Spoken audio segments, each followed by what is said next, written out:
നമസ്കാരം, news 99 one time ന്യൂസിലേക്ക് സ്വാഗതം. ജീവിതത്തിലെ ഓരോ നിമിഷങ്ങളും അവിസ്മരണീയമാക്കുന്നു ആസാദ് ഗോൾഡ് ആൻഡ് ഡയമണ്ട്സ്.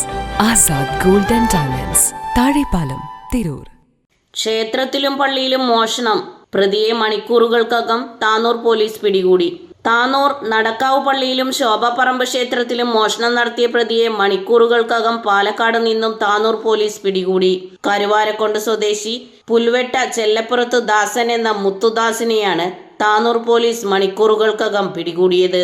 കഴിഞ്ഞ തിങ്കളാഴ്ച പുലർച്ചെയാണ് താനൂർ തിരൂർ റോട്ടിലെ ക്ഷേത്രത്തിലും പള്ളിയിലും മോഷണം നടത്തിയത്. മോഷ്ടാവ് ട്രെയിനിൽ വന്നിറങ്ങി മോഷണം നടത്തി ശേഷം ട്രെയിനിൽ ഷൊർണൂർ, കോഴിക്കോട് എന്നിവിടങ്ങളിൽ കറങ്ങി പാലക്കാട് പോയി ലോഡ്ജിൽ റൂമെടുത്ത് താമസിക്കുകയായിരുന്നു. അവിടെ നിന്നാണ് താനൂർ പോലീസ് അറസ്റ്റ് ചെയ്തത്. ഇരു ആരാധനാലയങ്ങളിലെയും ഭണ്ഡാരങ്ങൾ പൊളിച്ച് പണം കവർന്നെടുക്കുകയായിരുന്നു. പോലീസ് കേസ് രജിസ്റ്റർ ചെയ്ത് അന്വേഷണം ആരംഭിച്ചു. 2 സ്ഥലങ്ങളിലെയും CCTVകളിൽ മോഷ്ടാവിന്റെ ദൃശ്യങ്ങൾ പതിഞ്ഞിരുന്നു. ക്ലിയർ ഇല്ലാത്തതിനാൽ മോഷ്ടാവ് ആരാണെന്ന് മനസ്സിലാക്കാൻ കഴിഞ്ഞിരുന്നില്ല.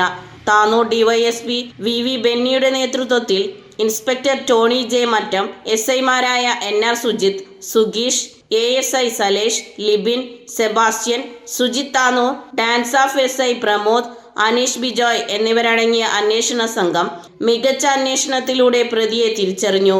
മോഷ്ടാവ് പാലക്കാട് ജില്ലയിലേക്ക് കടന്നതായി മനസ്സിലാക്കി പാലക്കാട് വെച്ച് പിടികൂടുകയായിരുന്നു. ന്യൂസ് 99 താനൂർ.